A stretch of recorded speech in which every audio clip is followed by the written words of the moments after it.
अगर आपने इस कहानी का पिछला हिस्सा नहीं देखा है तो पहले उसे जरूर देखें, क्योंकि शिवगढ़ में हर अगला सच पिछले डर से जुड़ा है।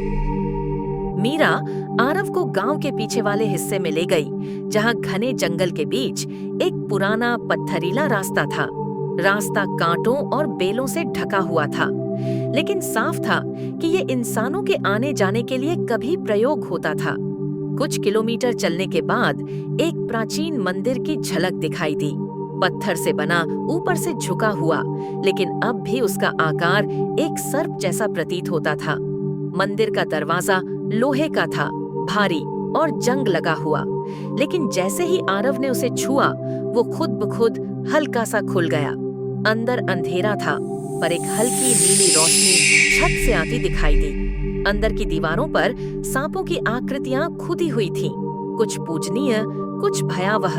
मंदिर के केंद्र में एक विशाल नाग की मूर्ति थी, जिसकी आंखों में लाल मणि जड़ी हुई थी, और सामने एक सिंदूर से भरी कटोरी रखी थी।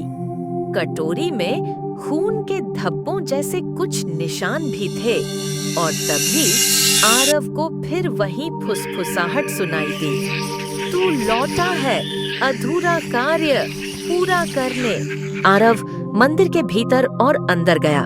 वहां हवा की गति बिल्कुल स्थिर थी, जैसे समय थम गया हो। दीवारों पर उकेरे गए सांप अब उसे जीवंत से लगने लगे थे, जैसे उन्होंने उसकी मौजूदगी को पहचान लिया हो। जैसे ही वह मूर्ति के पास पहुंचा, दीवारों से एक धीमी धीमी गूंज उठी। आरव, शिवरंत का चक्र अधूरा है, तू चक्र का उत्तराधिकारी है। वो पीछे हटा, लेकिन मंदिर की दीवारों पर एक जगह उसकी निगाह रुक गई। वहां एक महिला की आकृति उकेरी हुई थी, ठीक वैसी ही जैसी उसने मीरा के चित्रों में देखी थी। लेकिन खास बात ये थी, उस महिला के बगल में एक छोटा लड़का बना था, और वो बिल्कुल उसी जैसा दिख रहा था जैसा उसकी बचपन की तस्वीर में था। ये मैं हूँ? आरव के होंठ बुदबुदाए। मंदिर की छत से एक नीली रोशनी आरव पर पड़ी, और तभी एक झटका सा लगा। उसकी आंखों में एक फ्लैशबैक आया, एक अनुष्ठान, अग्नि, पुकारती हुई आवाजें, और वो स्वयं एक बच्चा जिसके माथे पर सिंदूर लगाया जा रहा था। मीरा ने मंदिर के बाहर इंतजार कर रहे आरव को देखा तो उसके चेहरे पर बेचैनी थी। तुमने कुछ देखा? उसने पूछा। आरव ने सिर्फ सिर हिलाया और कहा, ये सब देजा वू नहीं है मीरा, मैं इस सब का हिस्सा रहा हूँ। पर क्यों? मीरा नू उसे वापस अपने घर ले गई और एक पुरानी पांडुलिपि दिखाई, शिवरंत ग्रंथ, जिसमें गांव के सारे रिवाज, अनुष्ठान और चयनित रक्षक के नियम लिखे थे। एक पन्ने पर लिखा था, हर 100 वर्षों में एक बालक को नाग का उत्तराधिकारी चुना जाता है। उसे नाग देवता की आत्मा सौंप दी जाती है। अगर अनुष्ठान अधूरा रह जाए तो आत्मा भटकती है जब तक कि कार्य पूरा न हो जाए। आरव समझ चुका था, वो वही बालक था, और पिछला अनुष्ठान किसी वजह से अधूरा रह गया था। गांव के चौक में चलते हुए आरव अचानक रुक गया। सामने भैरव सिंह खड़े थे। उनकी आंखों में गुस्सा भी था और डर भी। भैरव सिंह, मैं जानता हूं तुम कौन हो। तुम्हारी वापसी अशुभ संकेत है। गांव फिर से जल उठेगा। आरव एकदम चौंक गया। आरव, भैरव जी, आपने क्या देखा? मुझे जानना है। भैरव का गुस्सा अचानक धीमा पड़ गया। उनकी आवाज अब भारी और कांपती हुई थी। भैरव सिंह, तेरी माँ ने तुझे बचा लिया था गांव को तबाही से, पर हर बलिदान का बदला होता है, और अब शिवरंत जाग रहा है। तू रुकेगा तो गांव बचेगा नहीं। आरव की सांस अटक गई।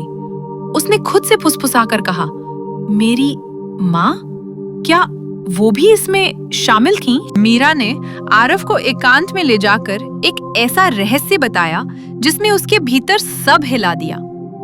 मेरी माँ वही पुजारिन थी जिसने वो अनुष्ठान किया था, लेकिन तुम्हारी माँ वो गांव की नहीं थी। उन्होंने उस रात अनुष्ठान को रोक दिया था। आरव की सांस अटक गई। तो मेरी माँ जीवित है? मीरा की आंखें नम हो गई, उसकी आवाज कांप गई। नहीं, उन्होंने तुम्हें बचाया था और खुद उसी मंदिर में। रुक जाती है, वाक्य पूरा नहीं कर पाती।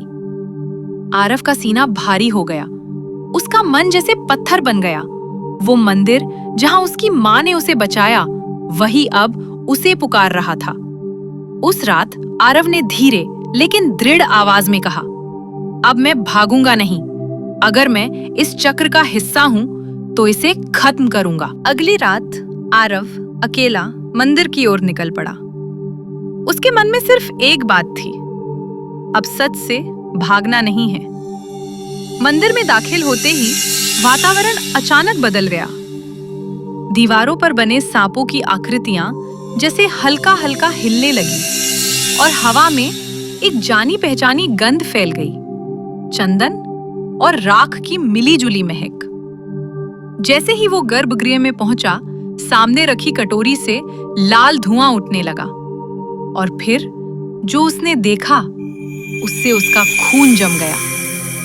मूर्ति के पीछे दीवार पर एक छाया उभरी, एक स्त्री की छवि। उसकी आंखों से आंसुओं की जगह लाल रोशनी टपक रही थी। धीरे, बहुत धीरे वो बोली, तू लौटा है अधूरा रक्त बंधन पूरा करने। आरव का बदन कांप गया। तुम कौन हो? एक टूटी, दूर से आती हुई आवाज गूंजी। मैं वही हूं जिसने तुझे बचाया था, पर अब तुझे खुद को पाना होगा, वरना सब कुछ खो जाएगा। उसी रात गांव में अजीब घटनाएं शुरू हो गई। भैरव सिंह के घर के बाहर एक बकरी की खाल मिली, मगर उसका शरीर गायब था। गांव के कुएं का पानी धीरे धीरे लाल पड़ने लगा और मंदिर के आसपास की जमीन पर किसी रेंगते प्राणी के गहरे ताजा निशान दिखे। गांव वालों में दहशत फैल गई। सबने जल्दी जल्दी पंचायत बुलाई। भैरव सिंह गुस्से और डर से कांपती आवाज में गरजा, जिस दिन वो लौटा उसी दिन से ये सब शुरू हुआ। हमें उसे गांव से बाहर निकालना होगा। मीरा तुरंत बीच में आई। अगर तुम उसे बाहर करोगे तो शिवरंत खुद आएगा। आरव ही है जो इस बंधन को खत्म कर सकता है।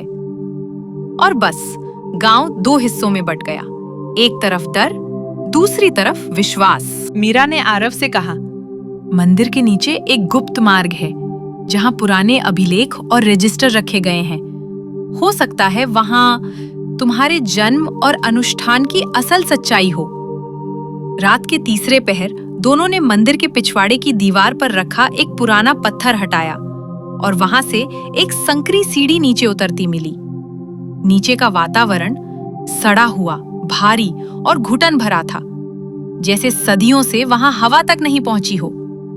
नीचे पहुंचते ही उन्हें टूटे हुए खंडहरों के बीच एक तांत्रिक यंत्र, पुराने ग्रंथ और एक लकड़ी का संदूक मिला।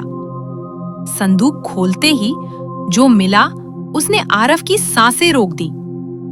अंदर एक अधजली डायरी, एक बच्चे का तावीज और एक कपड़े का टुकड़ा था जिस पर कंपकपाती लिखावट में लिखा था, आरव को बचाना होगा वरना वो शिवरंत का बन जाए। जैसे ही आरव ने वो तावीज हाथ में लिया, पूरा तहखाना कांप उठा। दीवारों पर बनी आकृतियां नीली रोशनी में चमकने लगी। मीरा चीख उठी, आरव, तावीज मत खोलना, वो बंधन को तोड़ देगा। लेकिन आरव के हाथ नहीं कांपे। उसने धीरे धीरे तावीज खोला और तभी एक भीषण चीख गूंजी। तहखाने की दीवारों से काला धुआं फूटने लगा। आरव के चारों ओर सर्पाकार धुएं की लकीरें घूमने लगीं और फिर एक भयंकर छाया उसके सामने प्रकट हुई। उसकी आंखें लाल अंगारों की तरह जल रही थीं और उसकी गूंजती हुई आवाज आई, तू ही है मेरा उत्तराधिकारी। तू ही करेगा शिवरंत को मुक्त या फिर बर्बादी सुनिश्चित करेगा। आरव को पता चलता है वो शिवगर में पहली बार नहीं आया है, लेकिन क्यों? इसका जवाब छुपा है पार्ट 3 में। अगर आपको ऐसी कहानियां पसंद हैं जो सिर्फ डराती नहीं, सोचने पर मजबूर करती हैं, तो इस चैनल को सब्सक्राइब कीजिए। वीडियो पसंद आया हो तो लाइक करें और इसे उन लोगों तक पहुंचाएं जिन्हें ऐसी कहानियां पसंद है।